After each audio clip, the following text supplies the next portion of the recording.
Καλημέρα σας. Καλώς ήρθατε σε ένα ακόμα φθινοπορεινό σκοτεινό πατάρι. Έξω έχει φοβερή κακοκαιρία, χιονοθύελες, τυφώνες, τουλάχιστον έτσι λέει η τηλεόραση και οφείλουμε να την πιστέψουμε, καθότι η προπαγάνδα, μια λέξη που επινόησε ο Γκέμπελς, συνεχίζει απτόητη να επηρεάζει τις ζωές μας. Σήμερα σκάει ο Τζίτζικας έξω και οι άνθρωποι επηρεάστηκαν προφανώς από την τηλεόραση και κάποιοι δεν ήρθαν. Άρα, Γκέμπελς ζεις, εσύ μας οδηγείς, τουλάχιστον σε επίπεδο ενημέρωσης και τηλεόρασης. Να τα λέμε και αυτά τα καλά. Όπως, ας πούμε, και ο σημερινός καλεσμένος, ο συγγραφέας που έγραψε το βιβλίο του Πούτζι, που σημαίνει είναι ένα ιστορικό πρόσωπο, ο πιανίστας του Χίτλερ, ένας ευφιέστατος άνθρωπος που έφυγε από τη Γερμανία και μετά πήγε και έγινε σύμβουλος των Αμερικανών, μας ξαναφέρνει το ερώτημα γιατί να πουλάνε σήμερα τα βιβλία που αφορούν τον ναζισμό και τον Χίτλερ και γιατί να υπάρχει τόσο μεγάλη πέραση, ταινίες, μυθιστορήματα, μελέτες. Και δεν έχασε αυτός ο άνθρωπος τον πόλεμο. Δεν ιτήθηκε πριν 80 χρόνια. Και μετά μου γεννήθηκαν κάποιες απορίες. Πότε ιτήθηκε, όταν έπεσε η βόμβα στη Χιροσίμα? Αυτή ήταν πράξη ειρήνης, εντάξει. Μήπως ιτήθηκε όταν επί μακαρθισμού στην Αμερική που διώκονταν για τα πολιτικά τους φρονήματα ή επί Στάλιν στη Σοβιετική Ένωση αντίστοιχα που επίσης διώκονταν και εξοντώνονταν εκατέρωθεν του Ατλαντικού όσοι είχαν διαφορετική πολιτική θέση. Πότε ιτήθηκε αυτός ο Αδόλφος? Μήπως ιτήθηκε τώρα στο μνημόνιο που χαρακτηρίστηκαν από όλη τη γερμανική ελίτ οι νότιες χώρες ως γουρούνια, ως δηλαδή φιλετικά κατώτερες, εκγενετής, ανίκανες να παράγουν πλούτο, ενώ οι βόρειες καθαρές χώρες ήταν αυτές που δούλευαν και για να πίνουν το ζάκι τους οι νότιες? Μήπως τότε ιτήθηκε ο Χίτλερ? Μήπως ιτήθηκε ο Χίτλερ όταν πέφταν σαν τα τσαμπιά οι Αφγανοί από το αεροπλάνο την ώρα που απογειωνότανε? Ή μήπως ιτήθηκε τώρα που χαρακτηρίστηκε εγκληματίας πολέμου ο κύριος Νετανιάχου και χαρακτήρισε το δικαστήριο της Χάγης ως αντισημίτες? Τι είναι, ναζιστές είναι δηλαδή για τον κύριο Νετανιάχου το δικαστήριο της Χάγης? Και αυτός είναι δυτικός, προχωρημένος άνθρωπος, φιλιρινιστής. Το δικαστήριο της Χάγης είναι αντισημίτες και ναζιστές. Πότε ιτήθηκε ο Χίτλερ? Μήπως με το 25% που ανεβάζουν όλα τα ευρωπαϊκά κόμματα και θα έχουμε κυβέρνηση με το AfD στη Γερμανία που υποστήριξε ότι πρέπει να τιμηθεί ο στρατιώτης του Δευτέρου Παγκοσμίου Πολέμου? Πότε ιτήθηκε ο Χίτλερ? Γι' αυτό αξίζει να μελετάμε αυτά τα βιβλία, γιατί μας αρέσει δεν μας αρέσει, είχε τεράστια επιρροή τόσο στην οικονομική ανάπτυξη της Γερμανίας, που ισχύει ακόμα, όσο και πάρα πολλές τομές στην επιστήμη, στην τεχνολογία, η ίδια η ανακύκλωση, δεν το ξέρει πολλοί κόσμος, όποιος ανακυκλώνει εφαρμόζει ένα σχέδιο του Χίτλερ. Ξέρετε. Είναι για τα γουρούνια, να ταΐζουμε τα γουρούνια, γιατί τα γουρούνια παράγουν τεράστιο πλούτο στην οικονομία και δεν θα πετάτε τα σκουπίδια που να είναι, θα τα βάζετε σε συγκεκριμένους χώρους για να τρώνε τα γουρούνια. Και πάρα πολλά άλλα πράγματα. Η αυλή του Χίτλερ, ένα βιβλίο που εκδώσαμε, που δείχνει ότι μέχρι τη δεκαετία του 80 ο στενός πυρήνας του Αδόλφου ήταν ακόμα στα πράγματα στη Γερμανία. Και αυτό το βιβλίο δεν μπορούσαμε να το διαφημίσουμε στο Facebook. Μας κατέβασαν τη σελίδα, όπως και το σημερινό βιβλίο, το Μπούτζι, του Σνεγκαρόφ. Δεν μπορούμε να το διαφημίσουμε στο Facebook. Απαγορεύεται. Βλέπετε, υπάρχει μία απαγόρευση σε ένα λεκτικό επίπεδο πολιτικής ορθότητας, ενώ η ιδεολογία καλά κρατεί και κυβερνάει και ανεβαίνει και επηρεάζει πάρα πολλούς νέους, οι οποίοι δεν θέλουν να είναι απλοί καταναλωτές του επόμενου iPhone, βράζει το αίμα τους, αν δεν τους δώσεις εσύ μια διέξοδο, τους δώσει κάποιος άλλος μια διέξοδο. Και τέλος πάντων, 80 χρόνια είχαμε το πάνω χέρι να φτιάξουμε ένα νέο μοντέλο ζωής. Νέα ιδανικά. Πού είναι τα ιδανικά που καλλιέργησε τόσο η Δύση όσο και η Ρωσία, οι νικητές? Ποια είναι τα ιδανικά? Άρα, ποιος κέρδισε? Ο Τραμπ Είναι γνωστό ότι τον εξέλεξε η Κου Κλουξ Κλάν, που είναι φυσικοί συνεχιστές του Αδόλφου. Βγαίνανε την πρώτη εκλογική και με κουκούλες και λέγανε εγώ ψηφίζω Τραμπ. Άρα, ελήψη πρότασης ζωής, ελήψη μοντέλου υπέρβασης, γιατί ούκε πάρτο μόνο ζήσετε άνθρωπος, πήγαν να μας πούνε ότι είσαστε απλοί καταναλωτές και τίποτα άλλο, χωρίς πνευματικότητα, χωρίς αξίες, χωρίς ιδανικά. Ο άλλος είχε κάποια κακά, διαβολικά, αλλά είχε κάποια ιδανικά. Ας μην κρυβόμαστε πίσω από το δάχτυλό μας. Εγώ δεν τα προτιμάω καθόλου και κανένας από εδώ μέσα. Αλλά πουλούσε ιδανικά. Αυτό ήταν η δουλειά του. Διαβολικά, διαβολικά. Αλλά πουλούσε ιδανικά. Εμείς τι πουλάμε. Άρα, γι' αυτό έχει αξία η ανάγνωση και η συζήτηση για τέτοια βιβλία, γιατί η αμηχανία που όλοι νιώθουμε για αυτά τα φαινόμενα είναι προϊόν δικό μας. Τι διδάσκουμε στα παιδιά μας? Την κατανάλωση, το στρες, τη βαθμοθυρία ή τη βαθιά γνώση, τη φιλοσοφία, τον ανθρωπισμό? Μάλλον το πρώτο.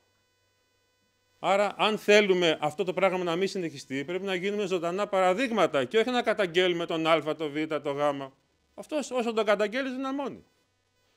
Άρα έχουμε τον Μάς Νεγκαρόφ Πούτζη. Σήμερα έχουμε 2 εκλεκτούς καλεσμένους, τον Τάσο Παπά από την Εφημερίδα των Συντακτών και τον Γιώργο Σιακαντάρη από το Βήμα. Ξέχασα το μικρό σου Γιώργο, με συγχωρείς. Εξαιρετικοί δημοσιογράφοι και οι δύο, λάτρεις του βιβλίου και του ιστορικού βιβλίου. Έχουν μεγάλη παράδοση στο να αναδεικνύουν μέσα από τη λογοτεχνία και μέσα από το δοκίμιο ιστορικές περιόδους και τα θέματα τους. Σας καλώ, πριν το επόμενο Σάββατο έχουμε αυτή την Τρίτη, στο Ινστιτούτο Γκέτε, που το έχουν οι φίλοι μας οι Γερμανοί, έχουμε μία εκδήλωση για τους κολοφόνες. Οι κολοφόνες είναι ένα έργο του Γιάννη του Μαμάη του ίδιου. Ο Γιάννης Μαμάης, ο θείος μου, είναι αυτός που φιλοτεχνεί τα βιβλία των εκδόσεων Gutenberg. Αν τα έχετε δει, περισσότεροι από εσάς έχετε εκφράσει πολύ θετικές γνώμες. Είναι ο άνθρωπος πίσω από τη μορφή. Είναι η ψυχή της αισθητικής του Gutenberg. Και έφτιαξε ένα βιβλίο, φιλοτέχνησε μάλλον ένα βιβλίο με τους κολοφόνες. Η μνήμη της τελευταίας σελίδας. Καλλιτεχνήματα που υπήρχαν παλιά σε πάρα πολλούς εκδοτικούς οίκους, σήμερα είναι ελάχιστοι και στην Ελλάδα και διεθνώς που το κάνουν. Είναι μια πολυτέλεια, μια υπερβολή, κάτι περιττό. Ναι, αλλά το όμορφο και περιττό είναι που αξίζει. Ενώ το χρήσιμο αλλά άσχημο είναι που καταστρέφει. Πόσα χρήσιμα αλλά άσχημα πράγματα κάνουμε κάθε μέρα. Ζούμε σε μια άσχημη πόλη. Καταναλώνουμε άσχημες ειδήσεις. Βλέπουμε άσχημες εκπομπές. Κάτι όμορφο και άχρηστο είναι αυτό που θα σώσει τον κόσμο, όπως έλεγε ο Ντοστογεύσκι. Η ομορφιά θα σώσει τον κόσμο, όχι η χρησιμότητα. Γιατί η χρησιμότητα δεν έχει νόημα. Σε λίγο θα είμαστε ενίως άχρηστοι. Τι αφήσαμε πίσω? Οπότε ελάτε αυτή την Τρίτη στις 7 η ώρα να τιμήσουμε τον Γιάννη τον Μαμάη και τους κολοφόνες, τη μνήμη της τελευταίας σελίδας. 7 η ώρα στο Ινστιτούτο Γκέτε. Αν θέλετε να έρθετε, φροντίστε να έρθετε νωρίς, γιατί ήδη είναι πάρα πολλοί που έχουν δηλώσει ενδιαφέρον να έρθουν. Και πριν πάμε στους κολοφόνες, πριν πάμε μάλλον στον Πούτζη, τον πιανίστα του Χίτλερ, το Σάββατο, το επόμενο 7/12, έχουμε έναν πολύ αγαπημένο στις εκδόσεις μας συγγραφέα, τον Φερνάντο Πεσόα. Ένας άνθρωπος που είχε μελετήσει τόσο τα άκρα αριστερά, όσο και τα ακροδεξιά, όσο και τα μεταφυσικά, όσο και όλα τα ενδεχόμενα της ύπαρξης και είχε εκδηλωθεί ως διαφορετικές προσωπικότητες. Πρέπει να εκδηλωθείς και ως ακροδεξιός για να το λυτρώσεις μέσα σου. Να παράξεις τέχνη και ως αναρχικός, και ως καπιταλιστής, και ως μεταφυσικός, και ως φουτουριστής. Πώς θα καταλάβω έναν άνθρωπο που έχει μια ακραία συμπεριφορά, πώς θα τον εκπαιδεύσω εάν δεν μπορώ εγώ να εκφραστώ εκπαιδευόμενος ως τέτοιος? Ελάτε να δείτε τι έκανε ο περίφημος Πεσόα με τα ετερόνυμα, στο ποίημά του «Θαλασσινή οδή», ένα μανιφέστο του φουτουρισμού της εποχής εκείνης, πολύ πιο μοντέρνο από τον μοντερνισμό, γράφει μοντέρνα ποίηση πολύ πριν τον Έλιοτ και πολύ πιο αυθόρμητη και όχι νοητική, που είναι περισσότερο νοητική του Έλιοτ η ποίηση, παρότι και ο Έλιοτ είναι κορυφαίος ποιητής. Θα μιλήσει η μεταφράστερη Μαρία Παπαδήμα με την ηθοποιό τη Μαρίσια Τριανταφυλλίδου, με την οποία κάνανε μία παράσταση για τον Πεσσόα πρόσφατα στον Άσιο, νομίζω που ήταν. Πάρτε το πρόγραμμα το επόμενο πατάρι. Έχει το βραβείο Μπούκερ το περσινό, τον Πολ Λίντς. Έχει Μιχαήλ Μπακούνιν. Θα βγει σε λίγες μέρες το Αρχές Παιδείας του Μιχαήλ Μπακούνιν. Έχει Ρουσό. Έχει Μάριο Μπενεδέτη. Έχει τη βιβλιοθήκη του Στάλιν, να μην ξεχνιόμαστε, ο οποίος διάβαζε ένα μυθιστόρημα την ημέρα και είχε 25.000 τόμους διαβασμένους και σημειωμένους στη βιβλιοθήκη του. Ναι, εντάξει. Ναι. Φανταστείτε τι θα ήταν η Σοβιετική Ένωση χωρίς έναν μορφωμένο δικτάτορα. Μάλλον Αλβανία θα ήταν. Εντάξει. Άρα, ουδέν κακό να μηγές καλού, λέω. Αλλά καλός αντίλογος. Οπότε, διαβάστε το... Διαβάστε λοιπόν το πατάρι. Έχει πολλά επίκαιρα και διαχρονικά θέματα, με τα οποία μπορούμε να έρθουμε σε συνάντηση, σε διαλεκτική. Μέχρι τότε, Σνεγκαρόφ, Πούτζι, Τάσος Παπάς, Γιώργος Ιακαντάρης. Εύχομαι καλή απόλαυση. Να είστε καλά. Λοιπόν, για να απαντήσω στον εκδότη, ο Χίτλερ ιτήθηκε το 1945, στρατιωτικά. Η ιδεολογία του όμως νομίζω ότι επιβιώνει. Και σε πιο ήπιες εκδοχές, σε μερικές χώρες δεσπόζει και κυριαρχεί. Τι ήταν ο Μπολσονάρο στη Βραζιλία? Αυτός ο απίθανος τύπος που είναι πρόεδρος της Αργεντινής τώρα, ο Μιλέι, η Λεπέν στη Γαλλία, το AfD στη Γερμανία, η κυρία Μελώνη στην Ιταλία. Ναι. Όπως έχει πει ο Φόκνερ, το παρελθόν είναι πάντα μια διάσταση του παρόντος. Αλλά πρέπει να το ξέρουμε, για να μπορούμε να αναμετρηθούμε με αυτό, με μια κριτική στάση. Θα σας πω ένα περιστατικό. Χθες το βράδυ, στο Ζάπικ πέφτω πάνω στην εκπομπή του Αρναούτογλου για τον εκατομμυριούχο. Είναι στην πρώτη φάση, όπου είναι οι εύκολες ερωτήσεις. Υπάρχει η ερώτηση ποιος ήταν ο πρώτος ηγέτης της ΕΣΔΑ. Και έδινε 4 εναλλακτικές. Στάλιν, Λένιν, Γκορμπατσόφ, Τρότσκι. Ο διαγωνιζόμενος ήταν ένας νεαρός 30, 35 μέχρι εκεί. Λέει, δεν ξέρω. Κλείνω όμως, το κλείμε γιώτα, προς τον Γκορμπατσόφ. Αλλά για να είμαι σίγουρος θα πάρω την τηλεφωνική βοήθεια ενός φίλου μου. Τον παίρνει τηλέφωνο, λέει και αυτός, δεν ξέρω, Γκορμπατσόφ μάλλον. Δεν πείθεται ο διαγωνιζόμενος και ζητάει την βοήθεια του κοινού. Το κοινό κατά κανόνα σε αυτή την εκπομπή, 95-99% απαντάει σωστά. Ποια ήταν η απάντηση του κοινού? 70% Λένιν, η σωστή απάντηση δηλαδή, 20% Στάλιν, 8% Τρότσκι, ποιος δεν ήταν ποτέ ηγέτης της Σοβιετικής Ένωσης, εν πάση περιπτώσει, και 1% Γκορμπατσόφ. Εντάξει, ήταν σωστή η απάντηση. Αλλά τώρα, λέω, η νέα γενιά πόση σχέση έχει με την ιστορία και την... Άρα δεν μπορείς να αξιολογήσεις το παρελθόν, αν δεν το ξέρεις πρώτα-πρώτα. Για να έρθω τώρα στα καθημάς. Να μου επιτρέψετε ορισμένες γενικές παρατηρήσεις εισαγωγικά. Πότε ένα βιβλίο είναι καλό? Το ερώτημα φαίνεται απλοϊκό, γιατί με άλλα κριτήρια το προσεγγίζουν οι ειδικοί, με άλλα κριτήρια οι συστηματικοί αναγνώστες, με άλλα κριτήρια οι περιστασιακοί αναγνώστες. Μερικές φορές, σίγουρα όχι πάντα, και οι τρεις κατηγορίες συγκλίνουν στις διαπιστώσεις για την ποιότητα ενός βιβλίου. Κυρίως όταν πρόκειται για τα εμβληματικά βιβλία που έχουν αντέξει τον χρόνο, που εξακολουθούν πολλά χρόνια μετά την κυκλοφορία τους να απασχολούν το αναγνωστικό κοινό, ή για να το πω με άλλα λόγια, έχουν και πολλούς φίλους και πολλούς αναγνώστες. Κάτι που δεν είναι πάντα δεδομένο. Αυτό το τελευταίο ακούγεται κάπως παράδοξο, αλλά δεν είναι. Υπάρχουν βιβλία που έχουν πολλούς οπαδούς, αλλά λίγους αναγνώστες. Για παράδειγμα, το κεφάλαιο του Μάρξ. Ή το Αναζητώντας το χαμένο χρόνο του Προύστ. Και άλλα. Πολλοί τα θαυμάζουν, τα επικαλούνται ως βιβλία αναφοράς, αλλά νομίζω ότι ελάχιστοι τα έχουν διαβάσει. Δεν είμαι κριτικός λογοτεχνίας να επισημάνω τις αρετές ενός μυθιστορήματος, τις ατέλειές του, τις αντιφάσεις του συγγραφέα, την καλή ή την κακή πλοκή, τους δυνατούς ή επιφανειακούς χαρακτήρες. Είμαι ένας συστηματικός αναγνώστης λογοτεχνίας και ακολουθώ με θρησκευτική ευλάβεια την σύσταση που αποδίδεται στο Νίτσε. Διαβάζουμε αργά και με συνεχή μπρος-πίσω.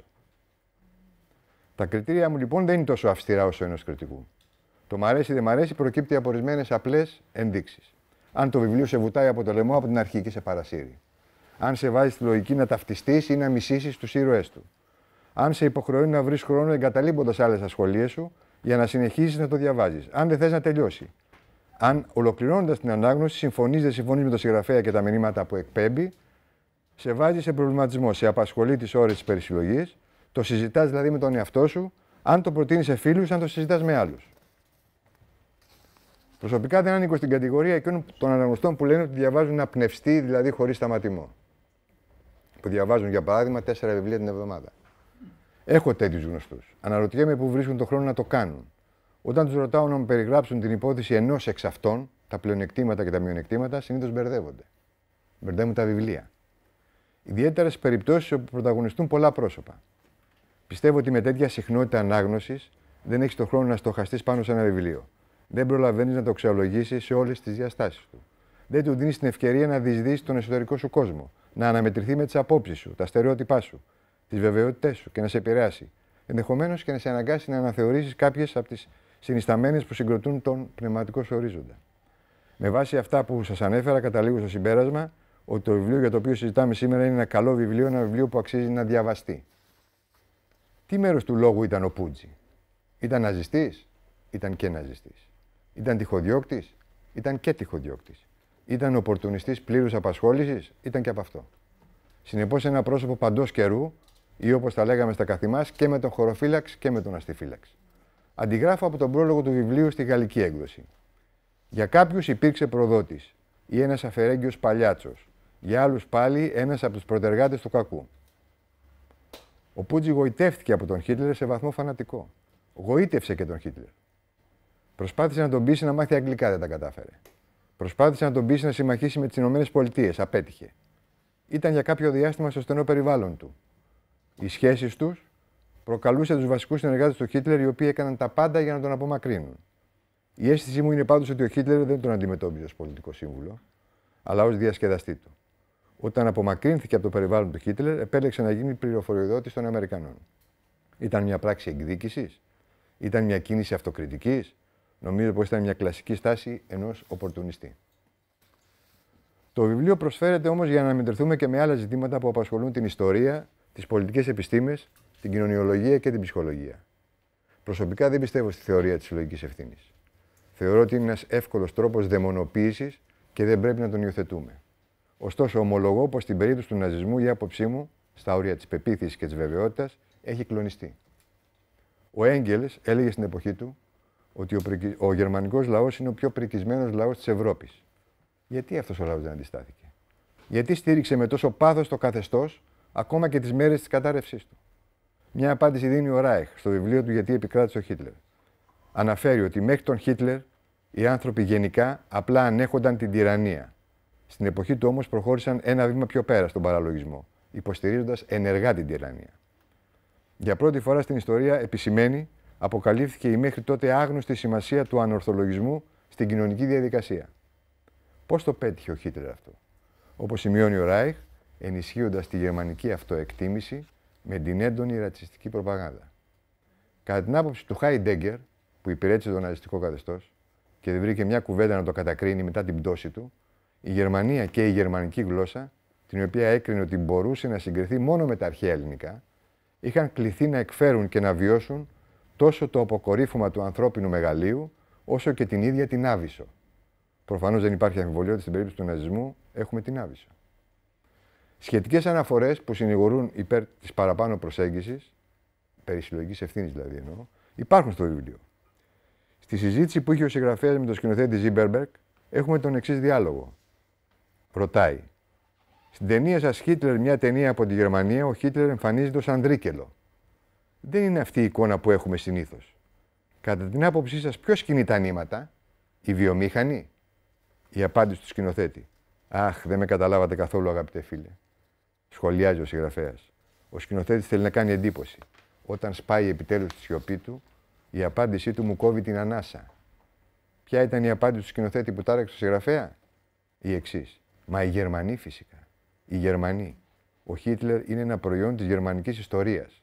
Κατάλαβε καλύτερα από οποιονδήποτε άλλο ότι ο γερμανικός λαός, μπουκωμένος με νεωτερικότητα, επιστήμη και πρόοδο, είχε ανάγκη από μια πίστη, μια υπερβατικότητα. Και 2 σελίδες παρακάτω, ο σκηνοθέτης ρίχνει τη χαριστική βολή. Ξέρετε, αγαπητέ μου φίλε, ποτέ η Γερμανία δεν ήταν περισσότερο ο εαυτός της από ότι με τον Χίτλερ και υπό την εξουσία του Χίτλερ. Κλείνοντας, θα διαβάσω ένα μικρό απόσπασμα από την κριτική της Διόνυσης Δημητριάδου για το βιβλίο. Η δράση του Πούτζη, περισσότερο στο παρασκήνιο παρά στο προσκήνιο των εξελίξεων, δεν πάβει, και σωστά, να ενδιαφέρει την ιστορική έρευνα. Καθώς συχνά οι πιο σκοτεινές σκηνές, οι πιο αθέατες, είναι που φωτίζουν καλύτερα όσα διαδραματίζονται στο φως, προσφέροντας τις λεπτομέρειες εκείνες που καθαρίζουν το τοπίο, δείχνοντας ψυχολογικές αντιδράσεις, συναισθηματικές μεταπτώσεις, συζητήσεις καθημερινές, αλλά καθοριστικές για την πορεία των γεγονότων. Ζώντας ο Πούτζι δίπλα στο Χίτλερ, έχει να πει πολλά και ενδιαφέροντα που η επίσημη ιστορία αδυνατεί να δει για τον Χίτλερ και το ναζιστικό του περιβάλλον, αλλά και για άλλα πρόσωπα της εποχής, όπως τον Καρλ Γιούγκ και τον Τόμας Μαν. Δηλαδή το βιβλίο συνδυάζει, νομίζω, αρμονικά μυθοπλασία, ιστορία και δημοσιογραφική έρευνα. Ευχαριστώ.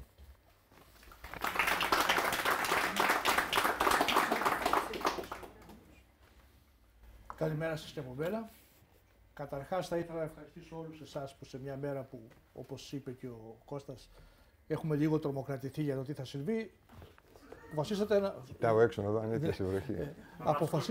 Έχω ομπρέλα μαζί μου, οπότε... Αποφασίσατε να έρθετε σε, σε αυτό το πολύ ζεστό πατάρι, να μας ακούσετε και να συζητήσουμε και για το βιβλίο το οποίο μιλάμε τώρα. Μία αρχικά και μία ένσταση σε αυτά που είπαν οι 2 προηγούμενοι ομιλητές. Εγώ είμαι οπαδός του Πρίμο Λέβη. Για μένα δεν υπάρχει τίποτα όμοιο με τον ναζισμό. Ούτε ο Τραμπ, ούτε ο Νετανιάχου, ούτε τίποτα. Είναι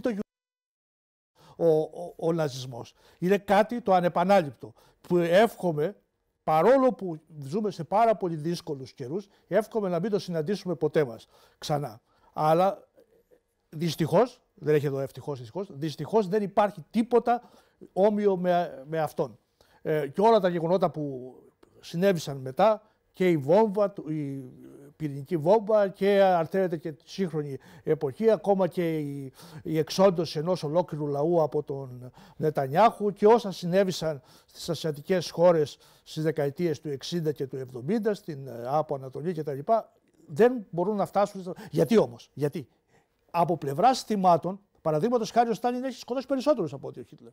Έχουν σκοτώσει πολύ. Αλλά ποια είναι η διαφορά? Ποια είναι η διαφορά? Ούτε καν ο αντισημιτισμός δεν είναι η διαφορά. Ο αντισημιτισμός προέρχεται από τη χριστιανική Ευρώπη. Η χριστιανική Ευρώπη αρχικά ξεκίνησε αυτό το αντισημιτικό κλίμα. Αλλά τι ήταν ο αντισημιτισμός? Ήταν εχθρότητα απέναντι στους Εβραίους επειδή έκαναν κάτι. Τι έκαναν? Σκότωσαν τον Χριστό.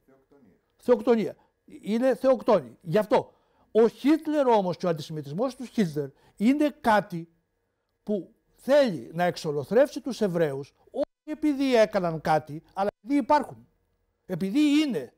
Η διαφορά μεταξύ του εξοντώνω κάποιον για κάτι και εκείνου που εξοντώνει κάποιον επειδή υπάρχει, παρότι όσον αφορά το ίδιο το αποτέλεσμα είναι το ίδιο πράγμα, και έχουμε και από τη μια πλευρά θύματα και από την άλλη πλευρά θύματα.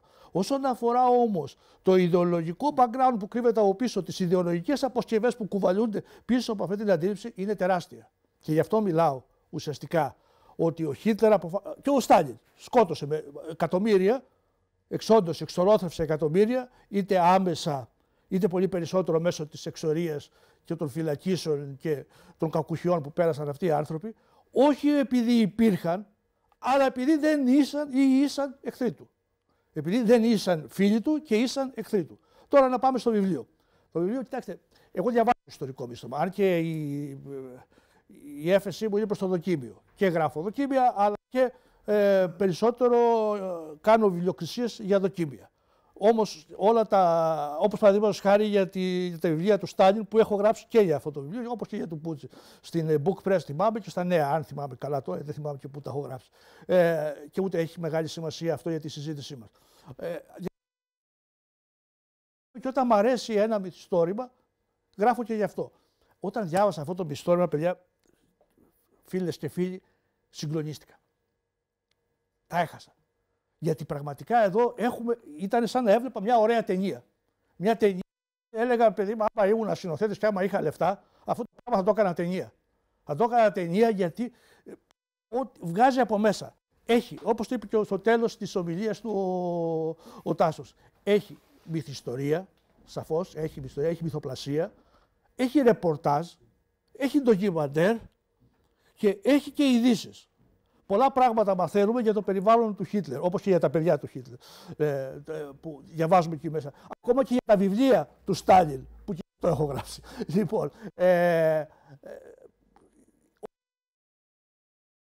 είδος ιστορικό μυθιστόρημα. Είναι ο Σνεγκαρόφ, ο Πούτζη, που γράφει, για τον οποίο γράφει ο Γάλλος ιστορικός και δημοσιογράφος Τόμας. Ήταν ένας πανύψηλος, 2 μέτρα και κάτι. 2 μέτρα και κάτι. Αν θα γίνει ταινία θα είναι δύσκολο να τον βρουν αυτόν τον 2 μέτρα και κάτι για να τον παρουσιάσουν. Το κούμπο. Έχει ένα πρόβλημα το κούμπο. Ένα μικρό πρόβλημα, αλλά έχει ένα πρόβλημα. Μόνο ο Μπορίς Καλόφ θα μπορούσε να αποδειχθεί, αλλά δεν ζει. Και αυτός έχει ένα πρόβλημα. Δεν ζει. Λοιπόν, είναι ένας 2 μέτρα. Και τι σημαίνει Πούτζη? Αρθροπάκος. Ήταν ακριβώς, του δώσανε αυτό το προσωνύμιο, ήταν ακριβώς το αντίθετο από αυτό το οποίο ήταν ο ίδιος. Τι ήταν ο Πούτζη τώρα? Ο Πούτζη ήταν ένας καταρχάς έμπορος έργων τέχνης. Από εκεί ξεκίνησε, στην Αμερική. Είναι Αμερικανο-Γερμανός και ήταν έμπορος έργων τέχνης. Ταυτόχρονος όμως ήταν και καλός πιανίστας. Πολύ καλός πιανίστας. Έχει όμως ένα πρόβλημα. Είναι Αμερικανο-Γερμανός και όταν ξεκινήσεται ο πόλεμος μεταξύ Αμερικής και Γερμανίας, ο πρώτος παγκόσμιος πόλεμος εννοώ, όταν μπαίνει η Αμερική με καθυστέρηση πάλι στον πρώτο παγκόσμιο πόλεμο, αυτοί οι Αμερικανογερμανοί αντιμετωπίζουν μεγάλες διώξεις, όπως και οι Ιάπωνες, οι Αμερικανοϊάπωνες το 40-41. Τελειώνει ο πόλεμος, αντιμετωπίζει τεράστιες δυσκολίες επαγγελματικές στην Αμερική και φεύγει για τη Γερμανία. Ήταν παντρεμένος με μία συγγραφέα, πολύ καλή και πολύ γνωστή συγγραφέα, την Τζούνα Μπάρνς, αν την έχετε ακούσει, την οποία τη χωρίζει. Την έχετε βγάλει. Στον Νύχτο, μπράβο. Λοιπόν, την οποία τη χωρίζει. Τη χωρίζει, παντρεύεται μία επίσης Γερμανο-Αμερικανίδα, η οποία όμως είναι, ας το πούμε, μια γυναίκα που έχει και αυτή τη δική της προσωπικότητα. Είναι όμως έτσι κι αλλιώς και αυτή είναι ναζίστρια. Πάνε στην Γερμανία, έρχεται ο Πούτζη σε κάποια συνάντηση με τα στελέχη του εκολαπτώμενου τότε ναζιστικού κόμματος. Μιλάμε για το 1919. Είμαστε ακόμα υπό την επιρροή των αριστερών και κομμουνιστικών επαναστάσεων. Έρχεται εκεί πέρα, έρχεται σε επαφή με αυτού και στο τέλος έρχεται και σε επαφή και με τον ίδιο τον Χίτλερ. Γοητεύεται από τον Χίτλερ. Προσοχή. Από τι γοητεύεται? Γοητεύεται από τις ιδέες του? Ναι, γοητεύεται και από τις ιδέες του. Η βασική του ιδέα είναι ότι υπάρχουν μερικοί άνθρωποι που στον κόσμο δεν πρέπει να ζουν γιατί μολύνουν την ανθρωπότητα. Αυτό. Αλλά γοητεύεται για την προσωπικότητα του Χίτλερ. Και αυτή είναι, αν θέλουμε να καταλάβουμε τον ναζισμό και την απήχησή του στην Γερμανία, είναι πολύπλευρη. Έχει και την προσωπικότητα του Χίτλερ, έχει όμως, όπως είπε και ο σκηνοθέτης, στον οποίο αναφέρθηκε ήδη ο Τάσος, ότι είναι και οι ίδιοι οι Γερμανοί και κυρίως, κατά αυτόν μάλιστα ήταν κυρίως οι Γερμανοί οι υπεύθυνοι για αυτό το οποίο συνέβη στην Γερμανία το 1930 και ύστερα. Γοητεύεται από το Χίτλερ, μπαίνει στο περιβάλλον του. Να μην το πολυλογώ, μπαίνει στο περιβάλλον του ως πιανίστας του, ως άνθρωπος που η γυναίκα του γοητεύει τον Χίτλερ και ο Χίτλερ την πέφτει, για να το πούμε λαϊκά, στη γυναίκα αυτή, ο οποίος όμως όλοι γνωρίζουμε ότι είχε και κάποιες σεξουαλικές ιδιοτροπίες και μάλλον δεν προχώρησε αυτή η σχέση. Παρ' όλα αυτά όμως ο Πούτζε, ο Χάνφελστενγκ, που είναι το γερμανικό του, το κανονικό του όνομα, Έρνεστ Χάνφελστενγκ, δεν έχει κανένα πρόβλημα, το αφήνει να περάσει. Γίνεται ακόμα και πιανίστας, όπως σας είπα, στις μαζόξεις που έκανε ο Χίτλερ με τα στελέχη του εκεί πέρα, τα Γκέμπελς, Γκέρινγκ και δεν συμμαζεύεται, παίζει τον ρόλο του πιανίστα. Δεν φτάνει αυτό. Μετά την ανάληψη της εξουσίας ή και λίγο πριν την ανάληψη της εξουσίας από τον Χίτλερ, ο Πούτζε γίνεται και εκπρόσωπος της Γερμανίας για τον ξένο τύπο. Δηλαδή οι ξένοι ανταποκριτές που ήταν στη Γερμανία εκείνη την περίοδο και έπρεπε να ελεγχθούν για το τι μεταδίδαν κτλ.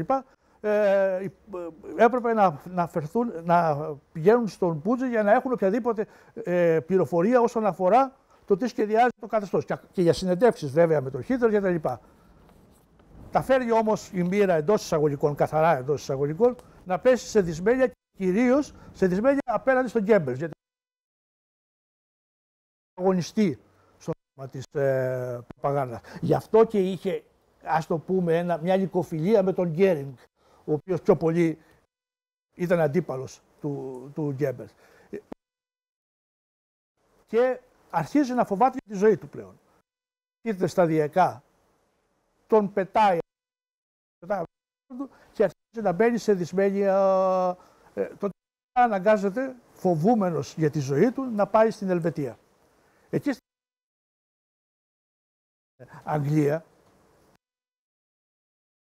πρόπειρα μια προσπαθιούλα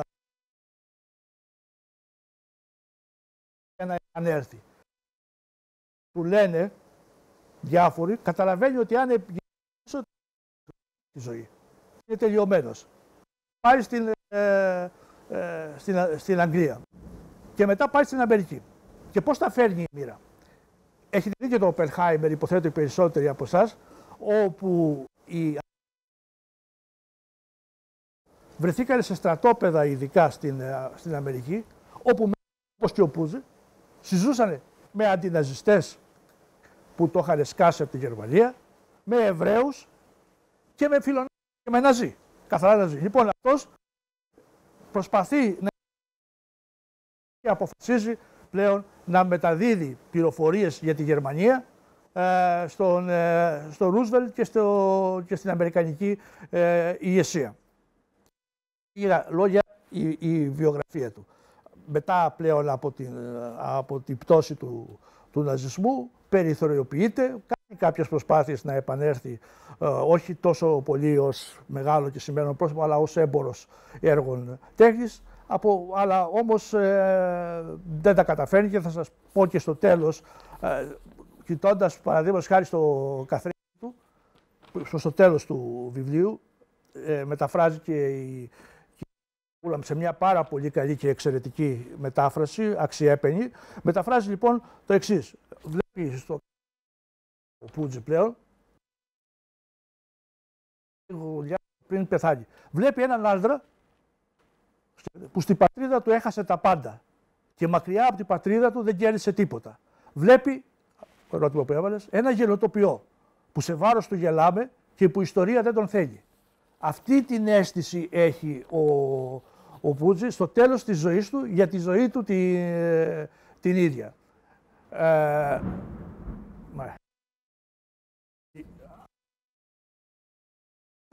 Από μια στιγμή και ύστερα έχουν Λοιπόν, πού οφειλόταν, για να πάμε και σε... Οφειλόταν κυρίως στις ιδέες του και όχι στην προσωπικότητά του. Οφειλόταν όμως και στην προσωπικότητά του. Ο μεγάλος Βρετανός ιστορικός, ο Ρίτσαρντ Έβανς, έγραφε «Η απήχηση του ναζισμού στη Γερμανία, η επικράτηση του ναζισμού στη Γερμανία, μην ξεχνάμε ότι πήρε 42%. Εντάξει, λίγο πάνω από 41%. 40 και κάτι. 40 και κάτι. Το 2019 είναι. Το 23. Ναι, σωστά. Λοιπόν, είχε πολύ συγκεκριμένες, λέει ο Έβανς, ρίζες στη γερμανική ιστορία, ο ναζισμός.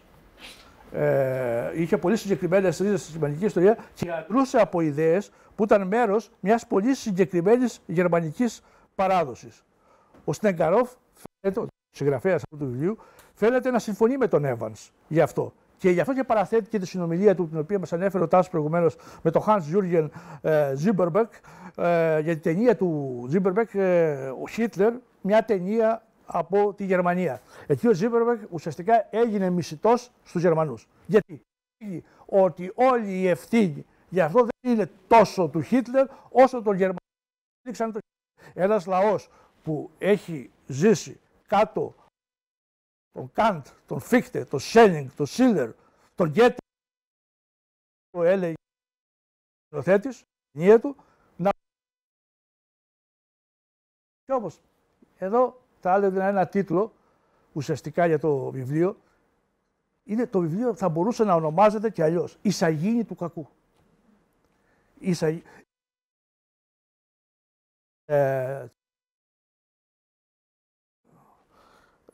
Μου διαφεύγει το όνομα τώρα, τον Τοντορόβ, ο οποίος έλεγε το εξής. Μιλούσε για τον πειρασμό του καλού. Δηλαδή, πολύ ωραίες ιδέες, πάρα πολύ αξιόλογες για την ισότητα, για την κοινωνική δικαιοσύνη, για το κράτος, για το ένα το άλλο, οι οποίες όμως όταν ήρθαν να εφαρμοστούν, εφαρμόστηκαν με τέτοιο τρόπο που οδήγησαν σε καταστροφικές συνέπειες. Εδώ, αν τον είχαμε εδώ πέρα, θα τον ρωτούσαμε πραγματικά πώς το βλέπει αυτό. Εδώ είναι πέρα από αυτά που γράφει η Χάνα Άρεντ περί της κοινοτοπίας του κακού. Ο Πούτζι δεν είναι ένας άνθρωπος που σέρνεται, παρασέρνεται από τον χιτλερισμό. Είναι ένας άνθρωπος που γοητεύεται, σαγηνεύεται από τον χιτλερισμό. Πολλοί στη Γερμανία εφάρμοζαν κάτω από τη λογική της διοικητικής υποχρέωσης, του ορθολογικού τρόπου χρήσης των μέσων των οποίων έχουν, εφάρμοζαν αυτά που τους έλεγαν οι Ναζί, αλλά χωρίς να είναι σαγηνευμένοι από αυτούς. Τα εφάρμοζαν είτε γιατί έπρεπε, γιατί είμαι ένας δημόσιος υπάλληλος που δεν μπορώ να παραβώ αυτά που μου λέει το κράτος και αυτά που μου λέει η δημόσια, ή γιατί φοβόντουσαν. Στην παρούσα στιγμή, στην παρούσα συζήτηση, για ποιο λόγο. Παρ' όλα αυτά όμως, αυτό ήταν ο Πούτζι, ήταν ένας άνθρωπος που πήγε στον ναζισμό και για τους λόγους που τον διώξανε από την Αμερική ουσιαστικά και για τους λόγους ότι είχε αυτές τις ιδέες, τις οποίες τώρα θα σας πω παραδείγματος χάρη, με αφορμή τη συνάντηση του πρίτανη της νομικής σχολής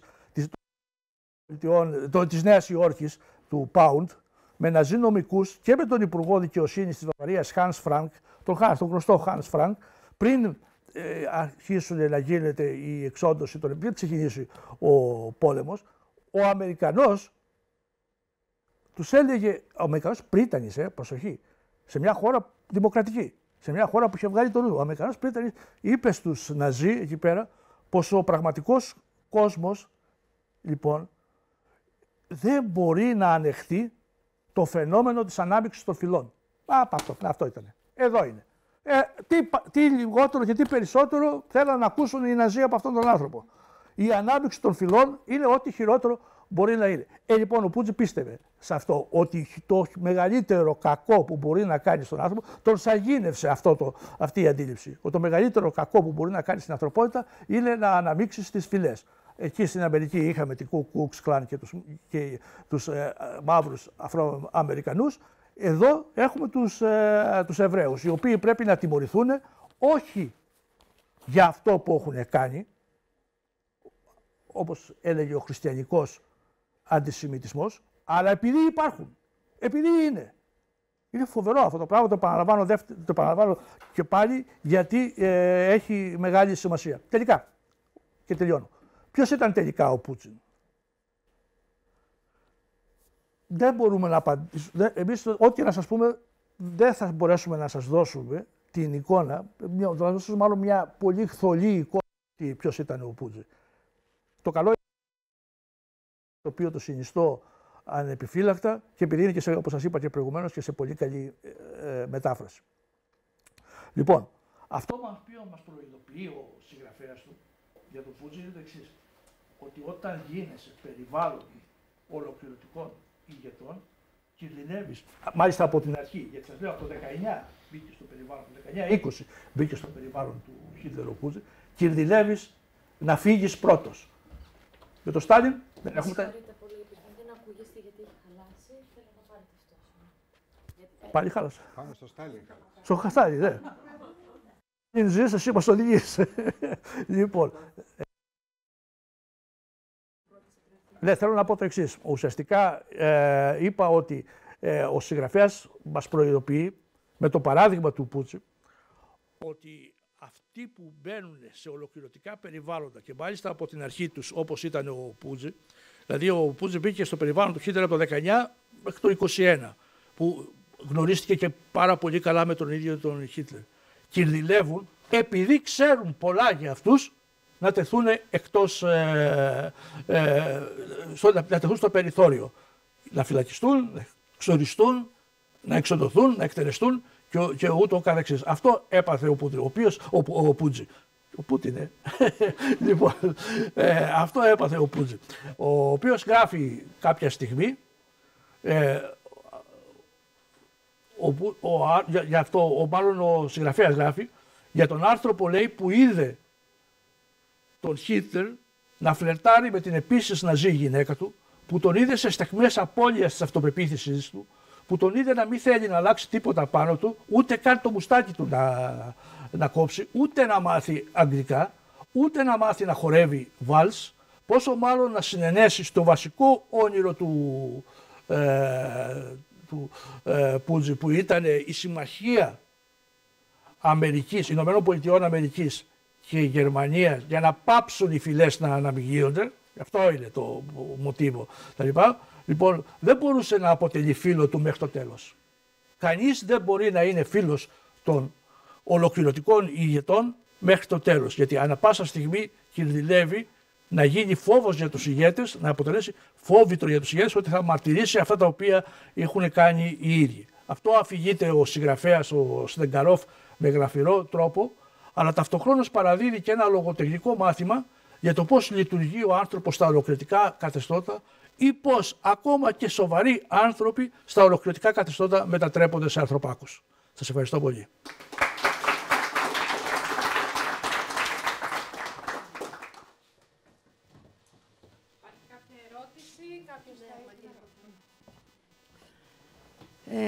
Ευχαριστούμε πάρα πολύ, κύριε Παπά, κύριε Σιακαντάρη. Πραγματικά μας ανοίξατε κάποιες σελίδες του βιβλίου. Είναι όντως πολύ πιο ενδιαφέρον να το διαβάσει κανείς. Έχω μία ερώτηση, πιο πολύ μια διευκρίνηση.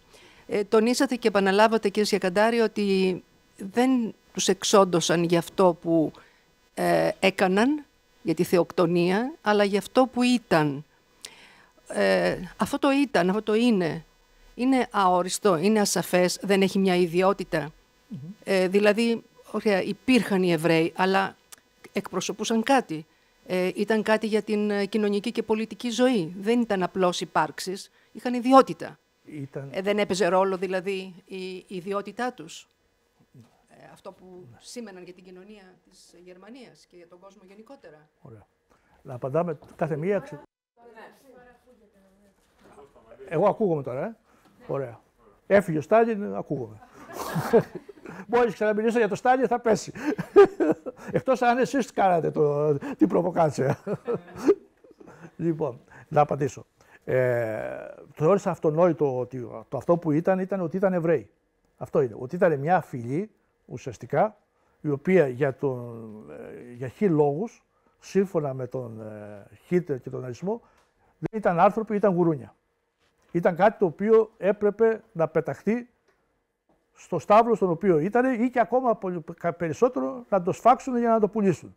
Γι' αυτό λέω αυτό που είναι. Δηλαδή ήταν ένας λαός που κατά την άποψή τους, τη χυδαία αντιανθρωπιστική άποψή τους, μόλυνε την ανθρωπότητα, την ανθρώπινη ύπαρξη. Όπως και η Ku Klux Klan ήθελε να εξοντώσει τους μαύρους χωρίς να τους κάνουν τίποτα, επειδή ήσαν μαύροι και μόνο. Επειδή ήσαν μαύροι, χωρίς να έχουν κάνει τίποτα. Εντάξει, αν κάναν και κάτι, ακόμα περισσότερο. Δηλαδή, ξέρουμε περιπτώσεις που τους αποδίδανε εγκλήματα τα οποία δεν είχαν κάνει και με τα οποία μετά τους λιντσάραν στην ψύχρα. Αυτό εννοώ για αυτό που ήταν. Ότι ήσαν Εβραίοι και γι' αυτό έπρεπε να... Όχι όμως επειδή ήσαν Εβραίοι και είχαν σκοτώσει τον Χριστό, γιατί λίγο ο ναζισμός φλέρταρε και με τον παγανισμό, με τις παραδοσιακές, ας το πούμε έτσι, ιδέες και απόψεις, τις καταβολές του γερμανικού έθνους. Δεν είναι τυχαίο ότι και ο Πούτζε, τώρα που κάπου μου το θυμήσατε έτσι, και ο Πούτζε και ο Χίτλερ γοητεύονταν από τον Βάγκνερ, από τη μυθολογία, που εδώ έχουμε ένα καθαρό, ξανθό, άριο πώς το λένε, έθνος, φυλή, που έρχεται να αγωνιστεί για την καθαρότητά της και να παλέψει για αυτήν. Αυτά. Να προσθέσω κάτι εδώ. Ο αντισημιτισμός δεν επινοήθηκε από τον Χίτλερ. Υπήρχε πολύ πριν από αυτόν. Υπάρχει στο χριστιανισμό. Ο χριστιανισμός ξεκίνησε τον αντισημιτισμό. Υπάρχει στα Ευαγγέλια, υπάρχει στους λόγους των Αποστόλων, υπάρχει στα κηρύγματα του Παύλου που ήταν Εβραίος. Έτσι. Και ο Χίτλερ απλώς κατηγορούσε και τους Εβραίους στην εποχή εκείνη ότι είναι οικονομικοί παντοκράτορες στη Γερμανία, τραπεζίτες, ελέγχουν βιομηχανίες και όλα αυτά, έτσι, στο εμπορικό κεφάλαιο. Τους κατηγορούσε για αυτό το πράγμα. Και στην περίπτωση εκείνη, μεγάλοι διανοητές και στοχαστές και θεολόγοι, ο Λούθυρος για παράδειγμα, ήταν μεταρρυθμιστής μεγάλος. Αλλά και παρακαλώ, τους κατηγορούσε αβάσιμα, ότι καταδυνάστευαν κατά κύριο λόγο του. Ναι, να κλείσω μισό λεπτό με τον Λούθυρο και να σας πω ότι ήταν φανατικός αντισημίτης, παρότι συγκρούστηκε με τους πάπες και με την παπική εκκλησία, έλεγε ότι τους Εβραίους πρέπει να τους καίμε στις πλατείες. Ο Λούθυρος. Μεταρρυθμιστής, έτσι δεν είναι? Συγκρούστηκε με την αντιδραστική παπική εκκλησία. Τώρα, σε ό,τι αφορά αυτό που είπατε, δεν τους κατηγορούσε επειδή ήταν τραπεζίτες ή ελέγχανε το εμπορικό, κομμάτια του εμπορικού συστήματος της Γερμανίας. Τους κατηγορούσε όχι επειδή το ελέγχανε, επειδή ήταν Εβραίοι και ελέγχανε.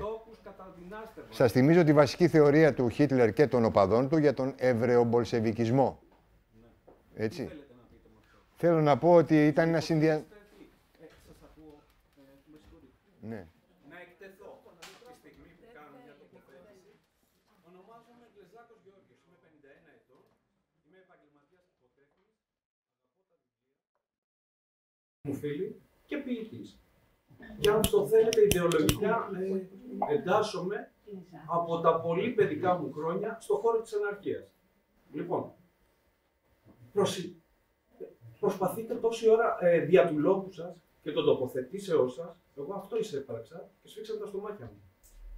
Να μας προσελκύσετε και να μας επιβάλλετε, ειδικότερα ο κύριος από εκεί, κουνώντας και το δάχτυλο, γι' αυτό έκανα αυτή τη χειρονομία, ως μιμητικό, να μας επιβάλλετε σχεδόν δογματικά και με περίσσια ελαφρότητα, αντιλήψεις, αποσπάσματα, επιλέγετε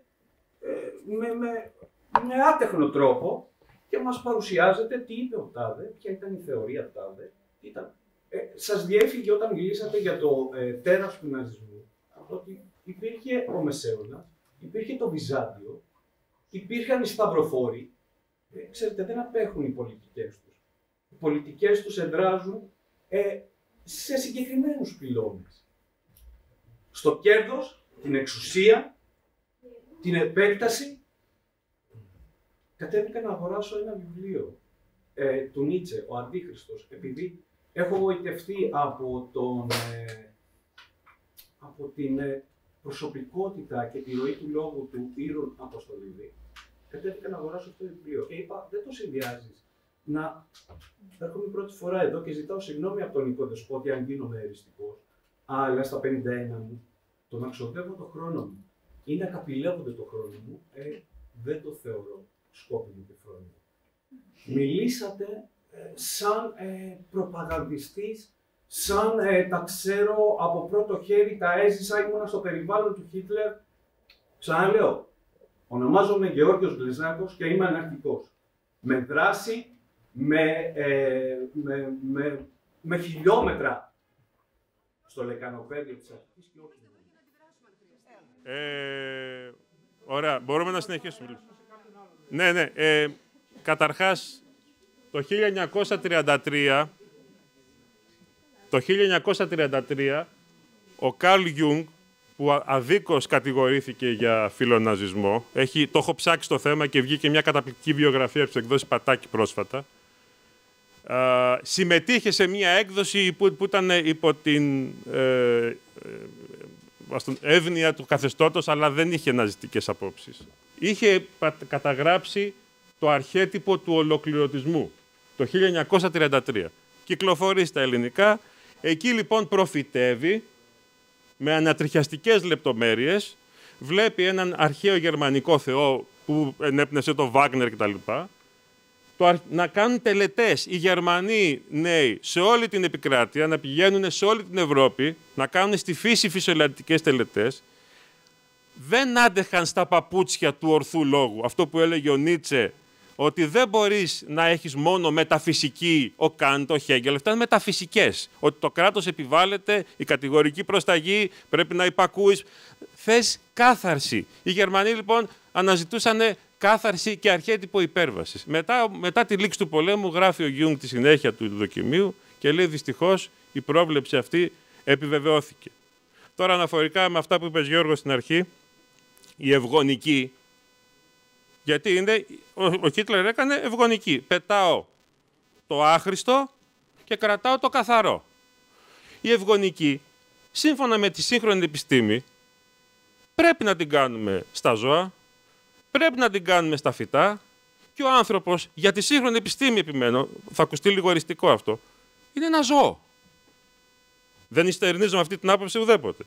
Πού πήγε το αγαθό, πού πήγε η ηθική, πού πήγε ο νόμος. Αυτά η σύγχρονη επιστήμη τα θεωρεί επιφαινόμενα. Είναι φανφάρες των φιλοσόφων, δεν ισχύουν. Εγώ βλέπω μόνο κύτταρα, μόνο βιολογία, μόνο ηλεκτροχημικές εκενώσεις. Αυτά λέει είναι ασυνείδητα πράγματα.